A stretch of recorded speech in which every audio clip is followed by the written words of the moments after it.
नमस्ते। आज मैं अपनी कहानी सुना रही हूँ भक्त ध्रुव की कहानी। भक्त ध्रुव राजा उत्तानपाद थे। पुराने समय की बात है। उत्तानपाद राजा थे और उनकी दो पत्नियाँ थी, सुरुचि और सुनीति। सुरुचि का पुत्र था उत्तम और सुनीति के पुत्र थे ध्रुव। तो राजा सुरुचि को ज़्यादा प्यार करते थे और उनके बेटे उत्तम को भी। तो एक बार उत्तानपाद जी बैठे हुए थे और ध्रुव आ गया और वो उनकी गोद में बैठ गया। तो सुरुचि रानी आई और उन्होंने उनकी गोद से उसको उठा दिया कि ये गोद पे तो उत्तम का हक है। तो ध्रुव रोने लगे और रोते रोते अपनी मम्मी के पास गए और कहा कि मामा मुझे क्यों नहीं गोदी में बिठाया। माँ ने कहा कि देखो बेटा, ये मतलब कि तुम भगवान की भक्ति करो तो तुम्हें अपने पापा की गोद भी मिलेगी और भगवान की गोद भी मिलेगी।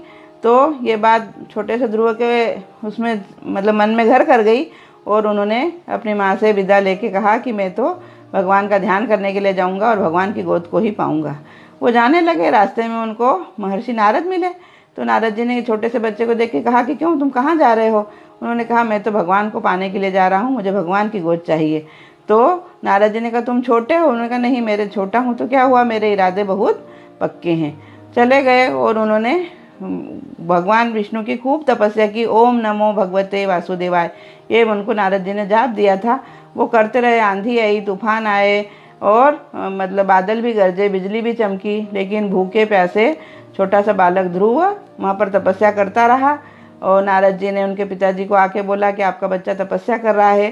उत्तानपाद जी को मतलब कि अपने बेटे की याद भी आई, लेकिन वो अपने मतलब ध्रुव तो तपस्या करते रहे और इंद्र ने उनका मतलब तपस्या डिगाने की कोशिश भी की, लेकिन सप्त ऋषि जो तारे थे उन्होंने उनकी रक्षा की और उनके ऊपर मतलब उनकी तपस्या से फलस्वरूप उनको विष्णु जी खुश हो गए और फूलों की वर्षा हुई और उनको उनके मतलब पिताजी की गोद भी मिली, राज्य भी मिला और वो मतलब सच्चे और एक अच्छे भक्त के रूप में आज भी अमर हैं। जो हम मतलब उत्तर दिशा में ध्रुव तारा देखते हैं तो वो सप्त ऋषि तारों से घिरा हुआ।